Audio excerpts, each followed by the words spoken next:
coordinator here at the Burton 4-H Center. Today we're welcoming you to enjoy naturetainment with us and backyard birds. So why should we talk about backyard birds? And what is a bird and how do we attract them to our yards? Well, these are things we're going to discuss and talk about today. Caw-caw!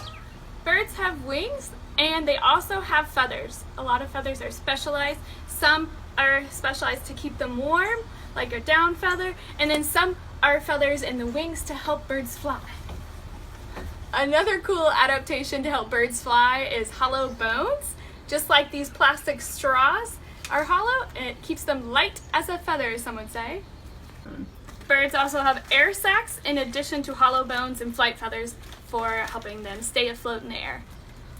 Another adaptation is birds lay eggs. This helps them stay afloat in the air when they're flying versus a mammal who has to carry their baby for a certain period of time.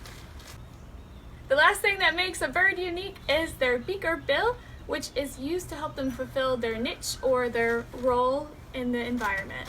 So, as I mentioned before, birds have different types of beaks and bills, and these are the tools that they actually carry with them. Just like I have my toolbox here, we're going to look at some different things and talk about how they're similar to birds' beaks or bills. The first tool we're going to look at is tongs, and these are to represent wading birds. Wading birds can strategically pick out the fish and critters they want from the water. All right, the next tool we're going to look at is this little dropper. So hummingbirds have really specific bills to drink nectar from flowers, so just like a dropper can get a specific amount of water. All right, our next tool are these pliers, and they're to represent cardinals. Cardinals have really strong beaks to crush seeds. These are to represent woodpeckers. They're tweezers, and woodpeckers get insects out of trees with their beaks. This is a spoon, and it is to represent birds like pelicans or other shorebirds who scoop water to get fish and food in their beaks. Different types of beaks allow them to fulfill all these various roles in unique ecosystems all over the world. How do you catch a unique bird? You sneak up on it. So let's talk about how do we attract birds to our own backyards. Well, we have 3 essentials in order to get birds into our yards, and that is food, water, and shelter. How do you catch a tame bird? The same way, you sneak up on it.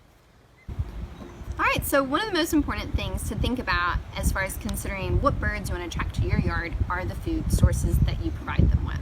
So here we have a variety of bird seeds. Different seeds represent different mixtures of natural food sources that would be found in the wild already for the birds, but providing them with a different variety of bird seed means that you're going to attract more birds to your backyard. This here is your standard seed variety. These are all unshelled. It's a mixture of peanuts, safflower, sunflower seeds. It's a great way to attract a wider range and variety of bird species. Most birds you're going to find attracted to these types of food are going to be your cardinals, your blue jays. You're going to get wrens and nuthatches and chickadees. This is safflower seed. This is very similar to sunflower seeds. It actually is a deterrent to squirrels if you have a squirrel problem. It's a little bitter, but a lot of your seed eaters, such as your cardinals and different bird species who love like a hard nutshell to get through, they're going to love safflower as well as sunflower seeds. Another positive of having a safflower versus a sunflower seed is a lot of your blackbirds, like your red-winged blackbirds and your cowbirds, may not be able to eat these because their bills are not designed to crunch through their shells. All right, this here we have is millet.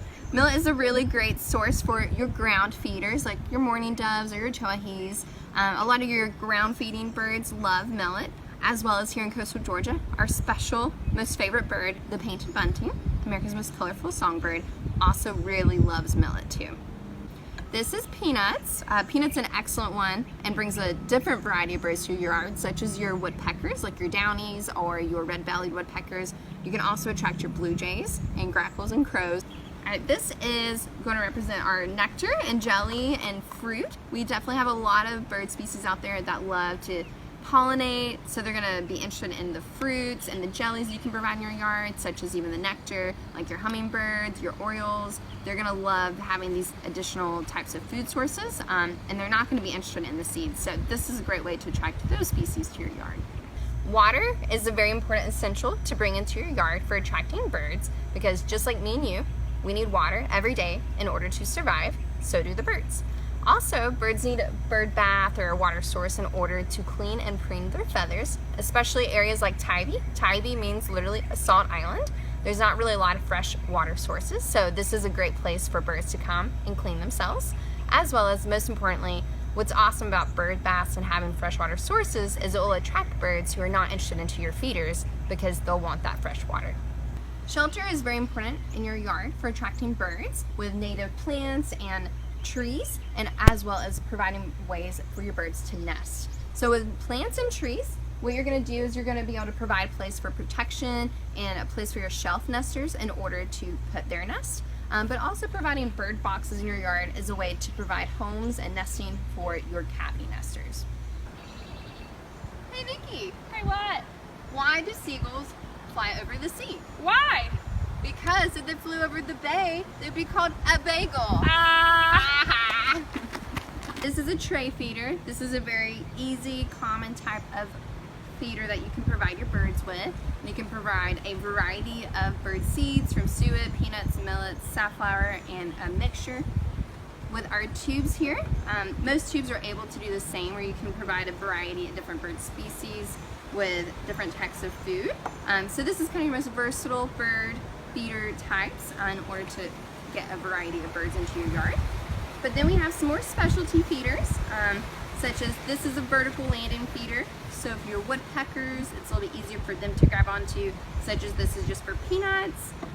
As another specialty feeder, this would be like a suet feeder. Again, vertical landing spot. We have mealworm feeders where you can put mealworms and suet balls in here, as well as, of course, nectar feeders too. One way to also prevent moldy seed is going to be weather guards. Help protect and keep your seed dry as possible. Outside of rain and protecting and keeping your bird seed dry, you just want to make sure that you have some weekly or bi-weekly maintenance, keeping your bird feeders clean with a little bit of bleach solution. You also may want to have some critter control. If you have issues with bully birds or even squirrels or raccoons, some easy ways to keep them out of your bird feeders is having mesh wire just like this in 1 inch or 2 inch ways. Hopefully you've learned a lot today about attracting birds, what is a bird, and the types of essentials that birds need in your backyard. So sit back, relax, and enjoy naturetainment in your own backyard. Thanks for joining us for this week's Tuesdays on Tybee!